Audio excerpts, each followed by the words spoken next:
Pandian store சீரியலில் அடுத்து வர எபிசோடில் நம்ம பழனி இருந்துட்டு ரொம்பவே கோவமாக கோமதியை பார்க்கறதுக்காக வீட்டுக்கு வராங்க.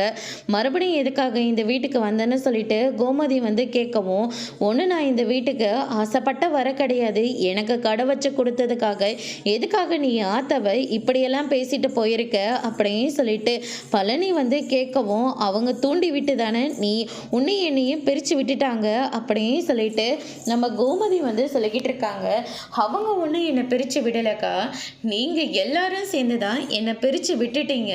இங்கே பாருங்க, நான் வேண்டான்னு சொல்லி நீங்கள் முடிவெடுத்து என்னை வீட்டை விட்டு துரத்திட்டீங்கல்ல, அதுவும் ஒரு பிச்சைக்காரனை துரத்துற மாதிரி என்னை துரத்தி விட்டுட்டீங்கல்ல.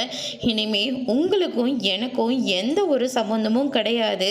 அதே மாதிரி என் ஆத்தாவையும் இனிமே எதுவுமே நீங்கள் பேசவும் கூடாது அப்படின்ற மாதிரி வந்து சொல்லிட்டு, இத்தனை வருஷமாக நான் உன்னை வளர்த்துருக்கேன்டா, ஆனால் இந்த அக்கானு கூட பார்க்காம இத்தனை வருஷமாக இந்த பாண்டியன் ஸ்டோர்ஸில் தான் நீ சாப்பிட்ருக்க.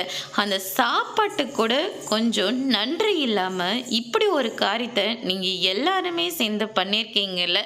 கண்டிப்பாக இதுக்கான தண்டனையை அந்த ஆண்டவன் உங்களுக்கு கொடுக்குதாண்டா போகிறான் அப்படின்ற மாதிரி சொல்லிடுறாங்க. எந்த ஆண்டவனும் எந்த ஒரு கூலியும் கொடுக்க மாட்டாங்க. இத்தனை வருஷமாக நீங்கள் நான் அடிமையாக வச்சிட்டு இருந்தீங்கல்ல, உங்களுக்கு வேணா அந்த கடவுள் தண்டனையை கொடுப்பாங்க. நான் வளர மாட்டேன் தானே நீ சொல்லிட்டு இருக்க.